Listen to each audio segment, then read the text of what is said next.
Comme vous, Chris Liardon, la panthère n'attaque pas mais se défend férocement. Comme vous, pas mal de futurs quadragénaires pratiquent parfois le vélo d'appartement. Comme vous, une poignée de littéraires affectionnent tout particulièrement l'île au trésor de M. Stevenson. Comme vous, les quelques doux rêveurs qui auront ambitionné de devenir vulcanologues éclairés ou pianistes à succès seront finalement passés à autre chose. Comme vous, d'autres jurassiens deviendront bientôt biathlètes, ne serait-ce que pour avoir une bonne excuse de dépasser les 10 km en cas de confinement. Comme vous, et votre fratrie plutôt masculine, la cueillette des champignons ne nous laisse pas indifférents. Enfin, comme tous, nous sommes impatients d'en savoir davantage sur votre implication dans le sportacle.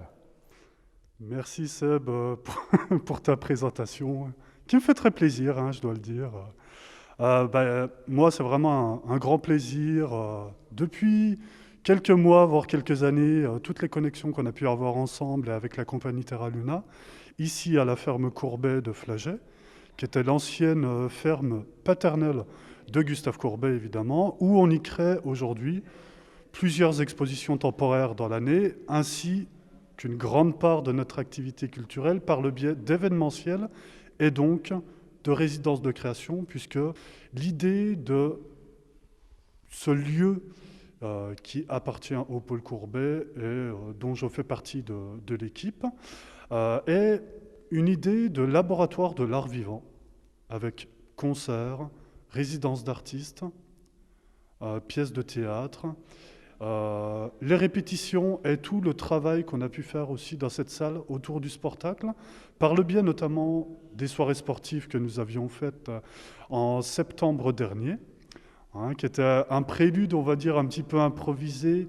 de ce que pourrait devenir aussi le sportacle et sa formule un petit peu transdisciplinaire aussi, où je crois que tu aimerais valoriser plusieurs formes artistiques, ce qui est vraiment très très important pour nous ici, puisque on est à la fois, comme aujourd'hui, sur une exposition très dossier sur Gustave Courbet, avec ici Gustave Courbet et la caricature, mais on a aussi des expositions beaucoup plus contemporaines, notamment pour les parties estivales, où là, on essaye de valoriser au maximum les artistes vivants également.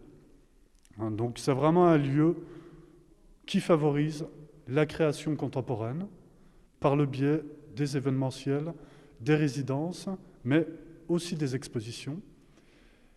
Et un lieu qui, j'aime à le dire, est un petit peu aussi le berceau des paysages de Gustave Courbet, puisqu'on est un petit peu à l'épicentre entre Vallée de la Loue, Vallée du Lison, et évidemment tous les paysages que Courbet a pu peindre tout au cours de sa carrière.